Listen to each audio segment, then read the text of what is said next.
There were 5 waves of enlargement of NATO, despite the ending of the Cold War. So what is the reason? This is a key question for us and maybe for many smart experts. What was and what is the reason of such kind of policy to approach NATO infrastructure much more closer to the Russian boundaries? Maybe the simple answer could be like this: containment of Russia to create troubles for the development of the Russian Federation. Maybe some politicians, and they expressed many times openly the approach, maybe they want that Russia would not exist anymore. That would be the best results for them. But it's impossible. Russia always has very peaceful foreign policy. And we were, are, and will be ready to have diplomatic contacts with anyone. We feel a lot of threats from NATO to the Russian Federation because infrastructure, military infrastructure is now close to our borders. Many troops deployed in many European countries. Neither Ukraine nor NATO is a threat for peace in Europe. Many countries joined NATO, including our neighbors. They joined NATO because they just saw it as a protection of their independence, of their territories. And we actually share this approach. And now, just what is happening now, the aggression that is happening now, it proves that our approach was right. The Euro-Atlantic and European integration course is enshrined into the constitution of Ukraine. It is our choice. We have to make choice ourselves whether we need to join any bloc or not.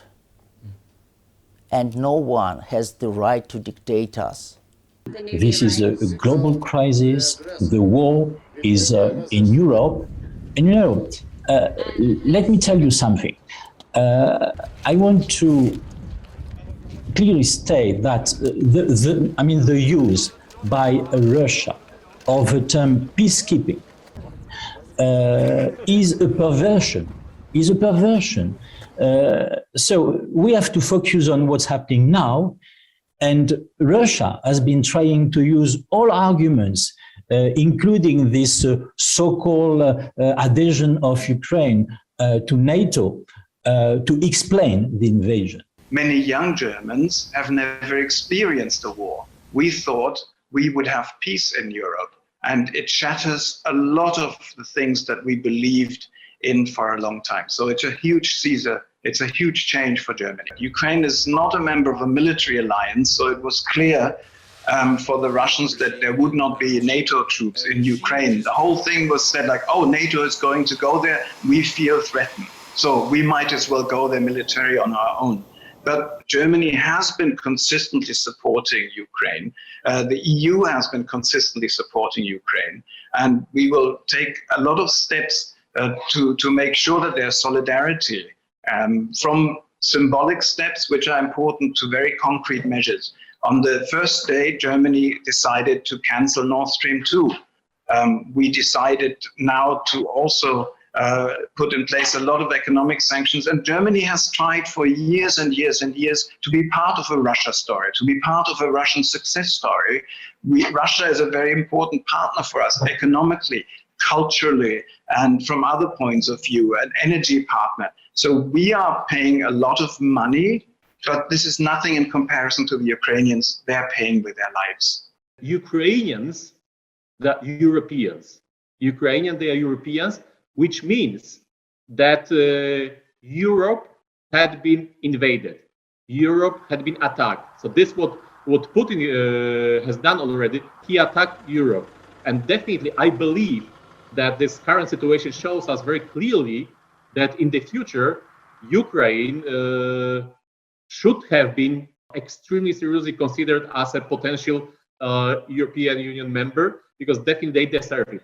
They deserve it, and definitely I think that in the future it will be in the interest of European Union and interest of Ukraine as well to have another strong member. And of course, they have fulfilled all the conditions. But currently, to be completely honest with you, is probably not the most important thing to fulfilling all these conditions. Currently, the most important thing is to get, from the Ukrainian point of view, as much assistance as possible, as much support as possible, and to do everything we can, everything which international community can do it, to end this invasion as soon as possible.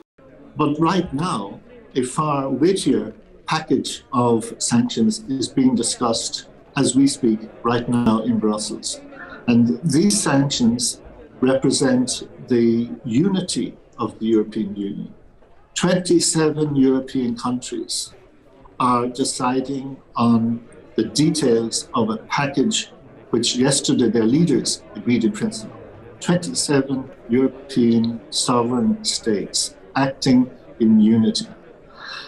These measures will target the financial sector, they'll have impact on energy, on transport, on export controls. They're designed to show to Russia the very, very high economic cost of waging this war. And we hope, of course, that even at this very late stage, that Russia would pull back and unconditionally leave Ukraine. But that is the European Union response.